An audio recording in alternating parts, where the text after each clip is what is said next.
side ya Iran waliwo okweraliikirira ku side y'eggwanga etibwa erya Iran okusinga omukulembeze eggwanga lya America okusooka okweraliikirira we kuli kwa mirundi ebiri okusooka omukulembeze wa America Donald J. Trump asoose kulabula ye mwennyini ayisizza evacuation order n'agamba bannansi b'eggwanga erya Iran n'abawanga lya Tehran ne bagamba nti please buli muntu abeere Tehran senguka.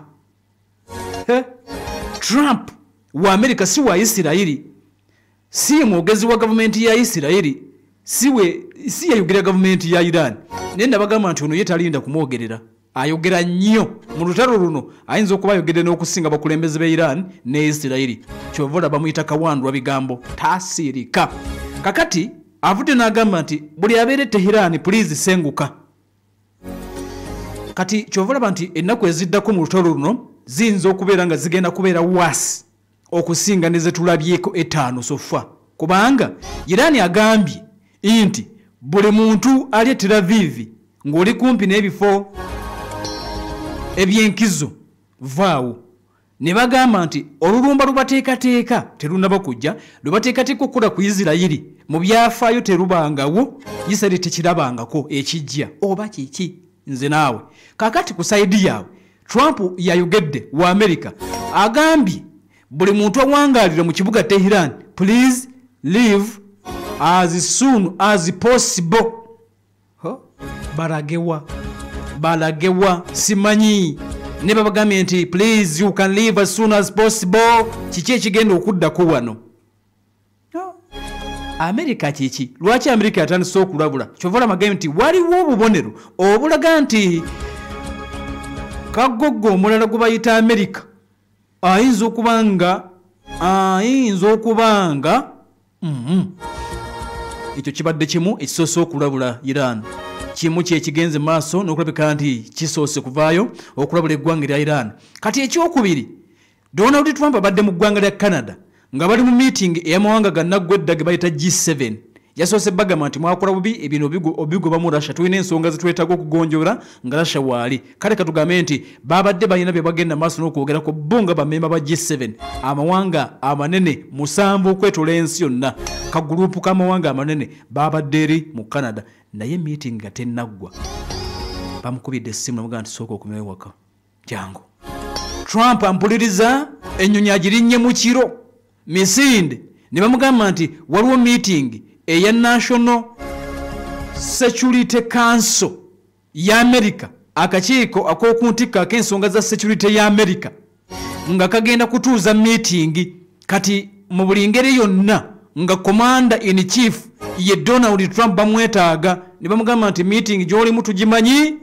sookodde waka kakati bw'abadde asimbula okuva e Canada n'asooka n'abawoninga tetumanyi eno meeting bayise yakya America kubanga obukose ewedde n'ayita ne cabinet meeting era batudde basoose mweri ya security America Trump gyasoose mangu nga yakatuuka eya security neetuula olumaze cabinet meeting neetuula omu America kiki ne bagambye nti nga tannaba kudduka misinde okuva e Canada asoose kulabula be Iran ne bagamba nti please evacuate ekibuga Tehran kirimu abantu milioni nga 10 kati balagewa bonna simanyi ne bagambye nti please evacuate tagenze maaso weka nti akoze elaboration nti obanyonyodde kyekigenda okubeerawo Israel agenda bakubako nuclear America egenda kulumba takyogedde but yagambye nti I advise people of Tehran to please evacuate as soon as possible bunkenke akati ekyo kyekimu kubibaddewo bw'atuuse mu America omanyi tasirika bannange oba bamusala kanyata bw'atuuse n'addamu n'ayogera n'agamba okudda kwange mu America tekitegeeza nti wagenda kubeerawo ceasefire kubanga onaku oluyise Donald Trump yabadde ategeezezza nti Iran n'eggwanga ettibwa erya ne Isiraeli bayinza okukkiriziganya mubeerawo ceasefire kati ate bw'amaze okutuuka mu America n'agamba nti nedda okudda kwange tekutegeeza nti tulina ceasefire sinnabyogerako nze bya ceasefire tewali ceasefire kitegeeza nti ekyavuga Trump abyiwakanya n'agamba nti no ceasefire tewali bya ceasefire kati America akukuta tayugira bwaba nalwetabamu oba oli awo yandyogedde ne tumanya naye tayogera. America kukusibwa akola bino tayogera. Kakati ne mbategeeza ne bagamba nti tubadde tuli awo. Kati oyo Trump akomyewo ewaka naye tubadde tuli awo ekyombo kya America. Eno conflict ampulirize egenda ekula. Ekyombo kya America kibayita USS Nimitz. Kino kibadde kigenda eri munda mu ggwanga ettewe Canada. Ne bagenda maaso n'okweka nti bakikyusizza kati ate kikomawo. Tukamba America kiki oyagala kukola ki? Please oba oyagala yingira tumanye nti zigenda kuvuga. Omumerika akomezaawo ekyombo ekirala kino kizze kuyambako oba Isirairi oba kigenda kukola ki? Kigenda kukola ki naye nga ampuliriza ekyombo ekirala kino kigenze maaso njagala kiraba wano ekikomyewo kibadde kigenda Vietnam ne kikyuka kikomyewo wali pattern nabagambye nti osobola okugiyita pattern ng'oli Uganda. Osobola okugiyita pattern ng'oli Uganda naye bw'oba oli Jordan mbadde ndaba ku butambi banyinaffe abali Jordan bwe bakutte nga balajja n'okukamala ebizuka bya Iran bibayitako ku mitwe waggulu. Tebikuba Jordan byo biyitawo buyisi. Byo biyitawo buyisi. Kakati munnange osobola okugiyita patent pate egenda kunyuma ng'oli Kampala Uganda ng'okimanyi nti oli safe naye bw'oba oli side eri kakati mbategeeza bagamba nti USS Nimitz egenze maaso n'okuleka nti ekomyewo era batugambye nti eri mu kutambula eyolekere Middle East. USS Nimitz is now heading for Middle East to join a second carrier in the region. USS Carl Vinson already weri kakati Nimitz eno kitegeeza nti bwemala okutuuka wano eggwanga lya America ligenda kuba liyinawo ligenda kuba liyina zi carriers bbiri ebyombo bibiri awo ebyombo bibiri nga bitudde awo. US military is also moving aircraft to the European and Central Command theaters. Muliro mu America bwakukuta akukutira ebbali tayogera ki ekigenda okuddako kati asoose n'aleeta ekyombo nakigakomawo kibadde kigenda eri Vietnam nga bwe nkugambye kati kikomyewo kyokera amawulire amalala gaagano yensonga kingwambye nti ngenda kubuulira obubonero obulaga nti America alabika lwakuba tayogera just alabika bulabisi naye tayogera. Nze nkubuulira bubonero kati gwomanyi butegeeza ki kati akabonero akala ke kugambye nti ng'oggyeko kuba nti ekyombo Nimitz kiri mu kkomawo kinaatera okutuuka e Middle East awali party. US military is also moving aircraft to the European and Central Command theaters. Central Command yevunanza ku Middle East. Ennyonyi bali mu kuzireeta in case they are needed to support US installations in the region. Singa zinaba zeetagisizza okuuma ebintu by'Amerika mu region eno. And also to provide options to government leaders. Ne option endala eri bakulembeze eki embeera nga bwetambula kakati mu America.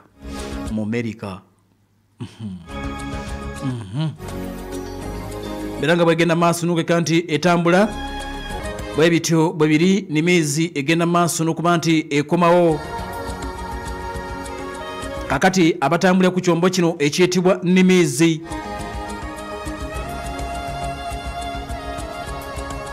abatambulira ku kyombo ekiyitibwa Nimitz tebabeera ba bulijjo kubaako bakomanda mpuliriza abazibu ddala ennyonyi enzibu ddala ebeera nga barracks namba oba battalion namba singa okiraba nga kimaze okulabika nti kituuka mu America abaasembedde kitegeeza nti abatakyetaaga kulabika nti asinziira eri abaakuli kumpi awo. Kakati amazzi gasemberera gali kumpi ne Iran. Kakati kankubulire kino n'ekyo America tukiveeko tugende ku birala kankubulire kino ekyo kitegeere America mpuliriza bulungi America ekirala kyakoze batandise okuba nti babigaayagaayamu waliwo bomu zibayita zi banker busters. Yes, waliwo bomu zibayita zi banker busters. Banker busters kitegeeza nti zikuba zi bankers wali empuku ebiri badde wansi ne bidda ku ngulu. Bomu zino America zisiba ku nnyonyi bayita B2 B2 bombers ne zikuba hardened bankers. Kati kigamba okuba nti Omuyirani ayina zi bankers oba empuku eziri hardened gye yakweka zi mizairo zi ballistic Isirayiri agezaako zikuba naye ezimu ziri wala tazituuka. Kati ebyokwanisa byokka byasobola okukozesa okukuba enkambi za Iran zino eziri wansi mu ttaka mu njazi. Ayina kukozesa bbomu za mu Amerika ezo zibayita zi bunker busters.